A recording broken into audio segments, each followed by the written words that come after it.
Hi, it's Dr. Salima here. Welcome back to this channel. I know it's been a minute or two. Basically, it's been a long time, and that's because I've had a lot going on in my life. This episode here, I'm going to give you a heads up, is a little bit heavy on the heart. So in case you're just not feeling listening to something heavy, don't take a listen right now, and you can save it for another time. But it's sort of an update on the craziness of what's happening in my life.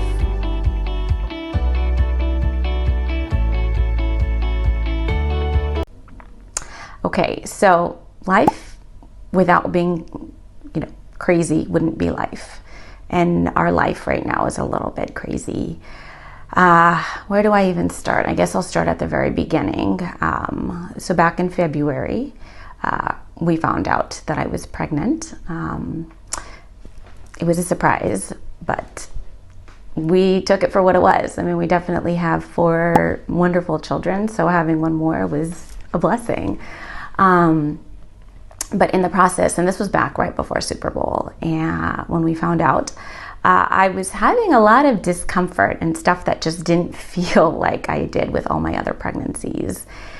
And so one day I was having just a lot of abdominal pain, and I was like, okay, I'm probably going to be miscarrying. Something's going on. It felt like I was having, the head of a baby right there. So I went to the ER, and everything looked good. They actually said there was a heartbeat, and but I had a very large pelvic mass, which at the time looked like a fibroid. And I was like, well, I've never had a history of fibroids, which I will talk about fibroids in another episode, because a lot of women have fibroids, and it's actually very important that you're aware if you have fibroids, because oftentimes it will only present with just heavy bleeding. Anyways, so I said, this is strange, and I went back, and for a couple weeks we were just like, okay, well, we have a fibroid, nothing we can do. Having pain is common with fibroids because sometimes they can even grow when you're pregnant. Anyways, it was large enough for them to say, well, there is, you're higher risk of miscarriage. Plus, now I'm 42, so there's just a lot of factors where I knew where, we might miscarry, and eventually we did.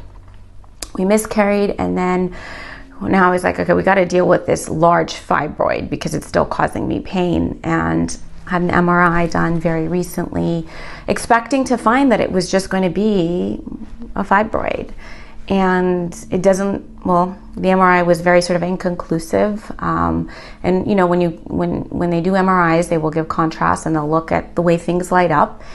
And one of the things that, when they looked at it, said, cannot rule out malignancy. And those are the words that I think that nobody wants to hear, right? Malignancy equals badness, right? The people think cancer, they think, and I'm a doctor, so my mind goes down that pathway immediately. I'm also sort of on the Debbie Downer side sometimes, and so my mind went immediately there, and it is still there.